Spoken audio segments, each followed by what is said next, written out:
Hola, mucho gusto, hermanos. Pues hoy vamos a hablar de el santo del 15 de diciembre, que es Santa Virginia Centurione Braceli. Ella fue viuda, o se quedó viuda más que todo. Pues ella en sí era una santa que nació el 2 de abril de 1587 en Génova, Italia. Fue hija de Jorge Centurione Dux de la República en el bienio de 1621-1622 y de Lelia Spinola, ambos descendientes de familias de antigua nobleza. Bautizada 2 días más tarde, recibió la primera formación religiosa y literaria de su madre y de un preceptor doméstico. Aunque ya desde su adolescencia manifestó inclinación a la vida del claustro, tuvo que aceptar la decisión de su padre, que quiso que se casara el 10 de diciembre de 1602 con Gaspar Grimaldi Braceli, un joven rico, heredero de una ilustre familia, pero inclinado a una vida desordenada y al vicio del juego. De esa unión nacieron 2 niñas, Lelia e Isabel. La vida conyugal de Virginia duró poco tiempo.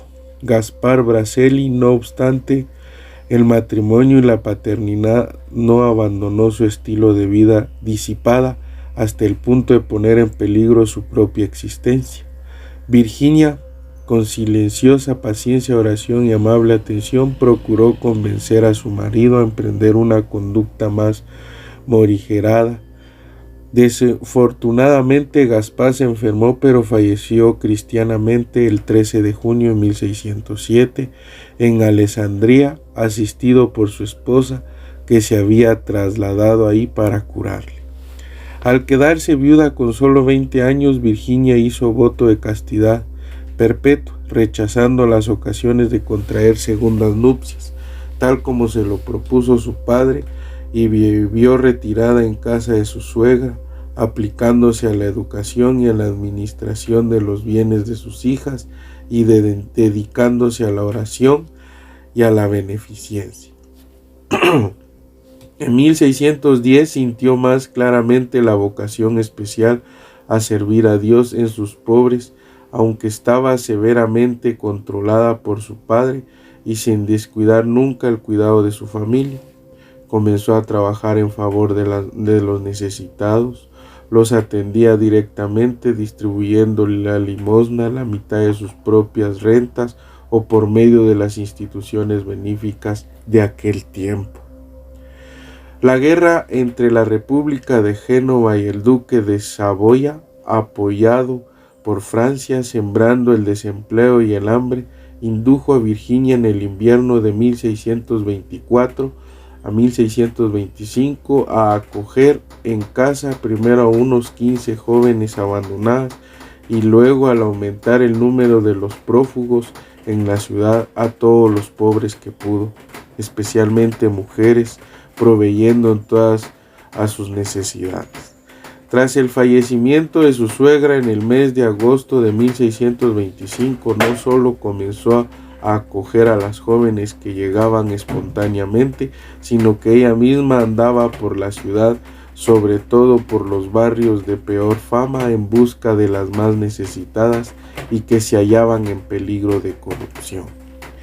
Para salir al paso de la creciente miseria, dio origen a los 100 Señoras de la Misericordia, protectoras de los pobres de Jesucristo, una asociación que, en unión con la organización local de las 8 Señoras de la Misericordia, tenía la tarea específica de verificar directamente a través de las visitas a domicilio las necesidades de los pobres, especialmente si se trataba de pobres de solemnidad.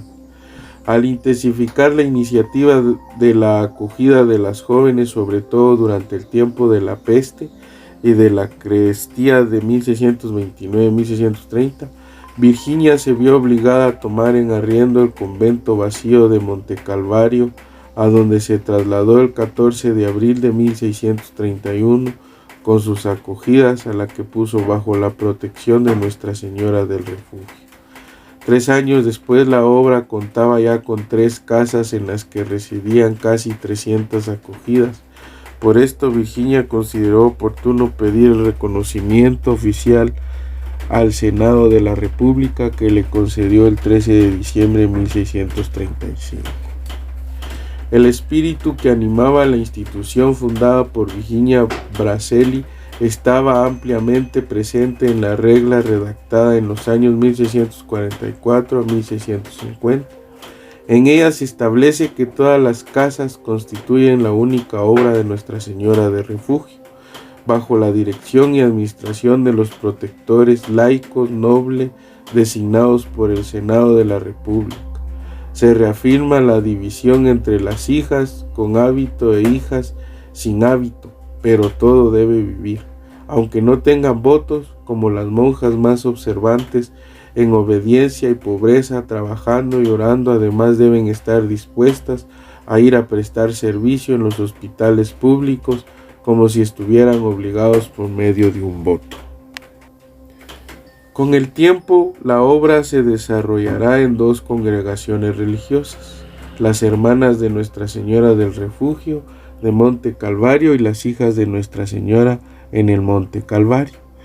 Al crecer las actividades y redoblarse los esfuerzos, Virginia vio disminuir a su alrededor el número de colaboradores, sobre todo las mujeres burguesas y aristocráticas que temían comprometer su reputación al tratar con gente corrompida y siguiendo a una guía que, aunque fuera noble y santa, aprecia un tanto temeraria en sus empresas.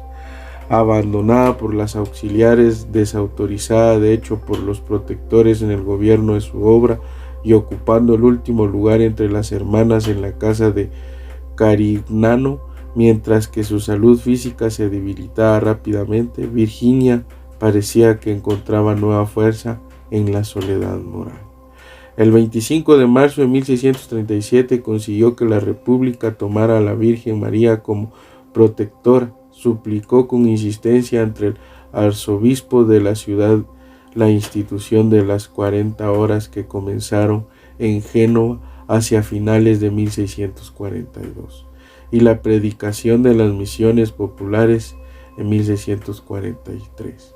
Se interpuso para allanar las frecuentes y sanguinarias rivalidades que por motivos fútiles surgían entre las familias nobles y los caballeros en 1647. Obtuvo la reconciliación entre la curia arzobispal y el gobierno de la República, en lucha entre sí por puras cuestiones de prestigio, sin perder nunca de vista a los más abandonados. Estaba siempre disponible, independientemente del rango social, para cualquier persona que acudiese a ella para pedir ayuda. Enriquecida por el Señor con éxtasis, visiones, locuciones interiores y otros dones místicos especiales, entregó su espíritu al Señor el 15 de diciembre de 1651 a la edad de 64 años. El sumo pontífice Juan Pablo II la proclamó beata con ocasión de su viaje apostólico a Génova el 22 de septiembre de 1985. El mismo pontífice la canonizó en la Basílica Vaticana el 18 de mayo del 2003. Pues ella es nuestra santa del día del 15. También se celebra Urbicio Urbés, él fue monje,